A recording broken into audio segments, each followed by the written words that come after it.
Pada mulanya, kita hidup di dalam dunia yang indah. Lihatlah pada persekitaran yang mengagumkan di sekeliling anda. Marilah kita kembali ke permulaan dan melihat apakah yang dikatakan oleh Alkitab tentang bagaimana semuanya bermula.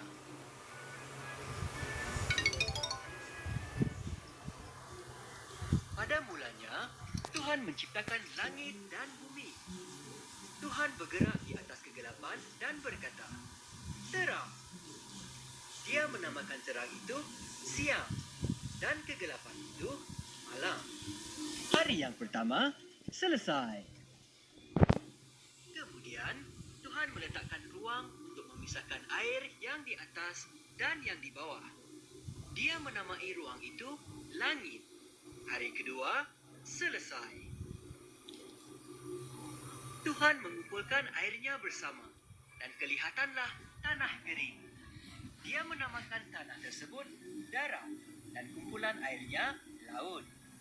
Kemudian, dia menciptakan tumbuh-tumbuhan seperti rumput, bijirin, dan pokok-pokok.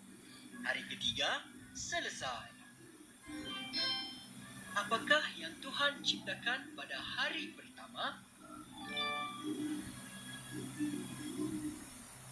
Kemudian, Tuhan menciptakan benda-benda penerang di langit. Dia menciptakan matahari untuk menguasai siang, bulan untuk menguasai malam, dan semua bintang-bintang. Hari keempat selesai. Tuhan menciptakan ikan untuk berenang di dalam air dan burung-burung untuk terbang di langit. Membiaklah. Dia memberi perintah, penuhilah dunia dengan sukacita dan nyanyian. Hari kelima selesai. Kemudian, Tuhan menciptakan binatang. Dia menciptakan binatang jinak, binatang liar, dan yang merangkak di permukaan bumi. Hanya tinggal satu lagi untuk diciptakan, kata Tuhan, yang teristimewa di antara semuanya. Oleh itu, dalam rupanya, Tuhan menciptakan lelaki dan perempuan. Beranak pinaklah. Dia berkata, "Kuasailah dunia, jagalah ikan, burung-burung, dan binatang-binatang." Hari keenam selesai. Adakah binatang ciptaan teristimewa Tuhan? Ya atau tidak? Kemudian, Tuhan melihat pada semua yang diciptakannya. Semuanya sangat baik. Dia berkata, pada hari ketujuh, dia berehat dan menjadikan hari tersebut istimewa. Hari ketujuh selesai. Tuhan berpuas hati dengan ciptaannya dan dia berehat pada hari ketujuh. Betul atau salah?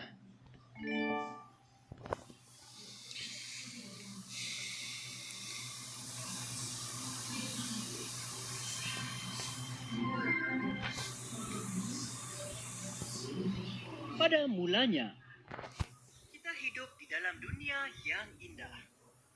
Lihatlah pada persekitaran yang mengagumkan di sekeliling anda. Marilah kita kembali ke permulaan dan melihat apakah yang dikatakan oleh Alkitab tentang bagaimana semuanya bermula.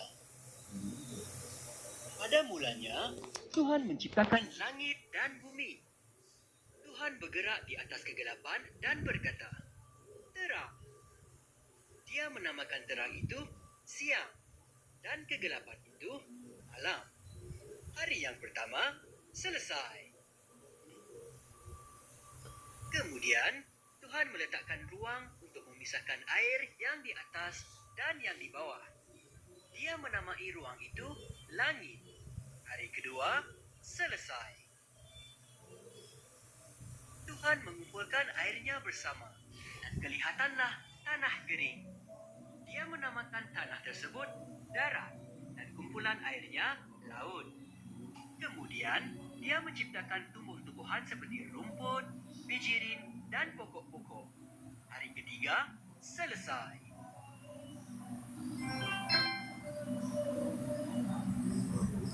Apakah yang Tuhan ciptakan pada hari pertama?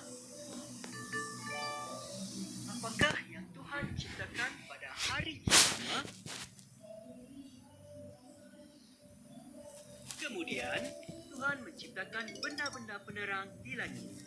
Dia menciptakan matahari untuk menguasai siang, bulan untuk menguasai malam, dan semua bintang-bintang. Hari keempat selesai.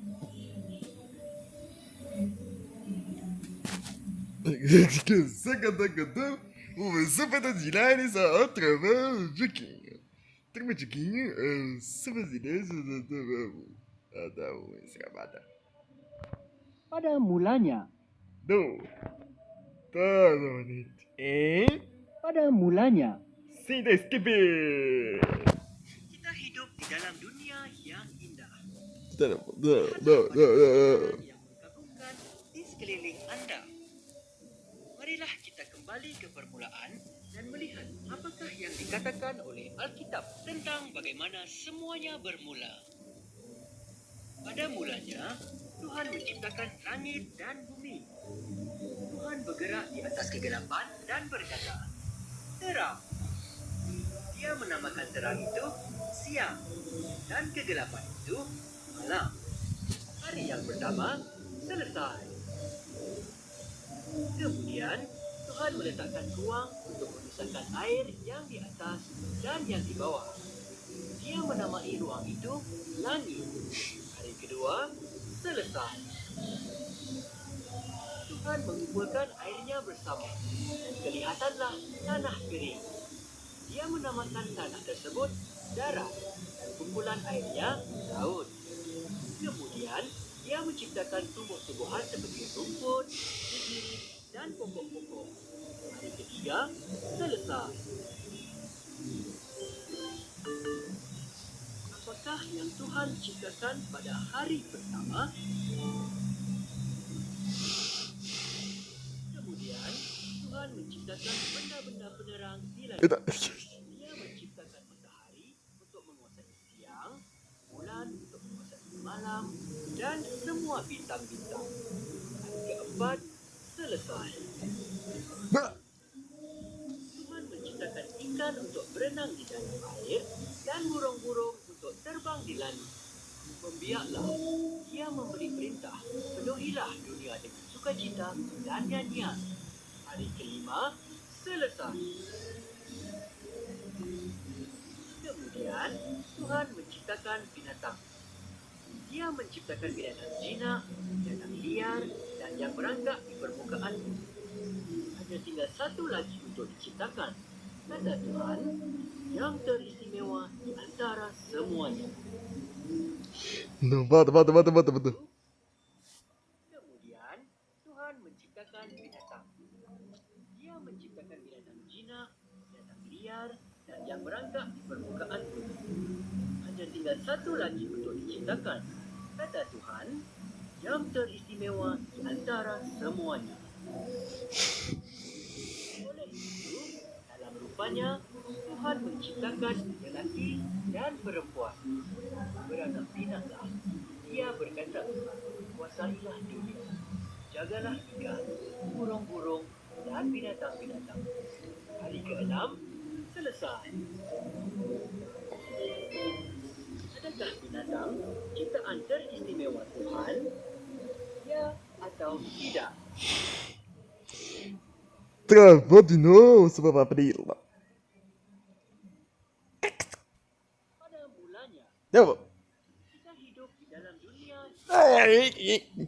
persekitaran yang mengagumkan sekeliling Anda. Tá travada. Marilah kita kembali ke permulaan dan melihat apakah yang dikatakan oleh Alkitab tentang bagaimana semuanya bermula.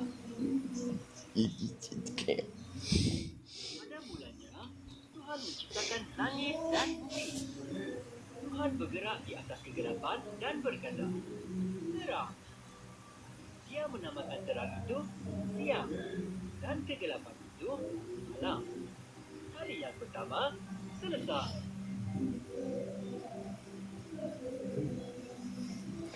Kemudian, Tuhan meletakkan ruang untuk memisahkan air yang di atas dan yang di bawah. Dia menamai ruang itu langit. Hari kedua selesai. Tuhan mengumpulkan airnya bersama. Kelihatanlah tanah kering.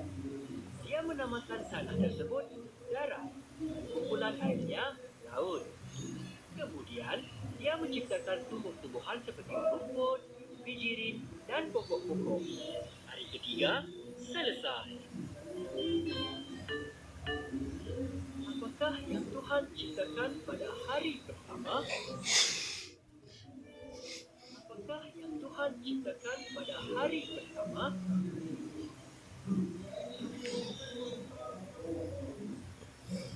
Kemudian, Tuhan menciptakan benda-benda penerang di langit. Dia menciptakan matahari untuk menguasai siang, bulan untuk menguasai malam, dan semua bintang-bintang. Hari keempat, selesai.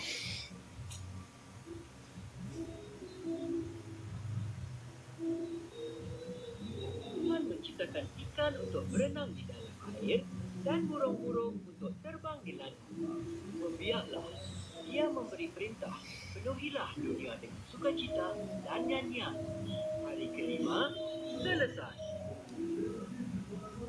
Kemudian, Tuhan menciptakan binatang. Dia menciptakan binatang jinak, binatang liar, dan yang merangkak di permukaan bumi. Hanya tinggal satu lagi untuk diciptakan, kata Tuhan, yang teristimewa di antara semuanya.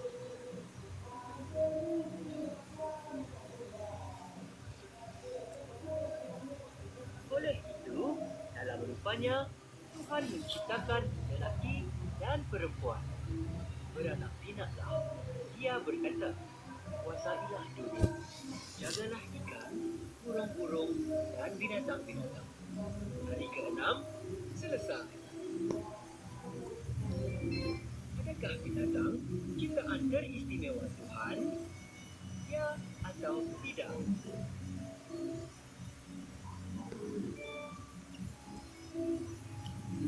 Kemudian, Tuhan melihat pada semua yang diciptakan itu. Semuanya sangat baik. Dia berkata, pada hari ke-7, dia berehat dan menjadikan hari tersebut istimewa. Hari ke-7, selesai.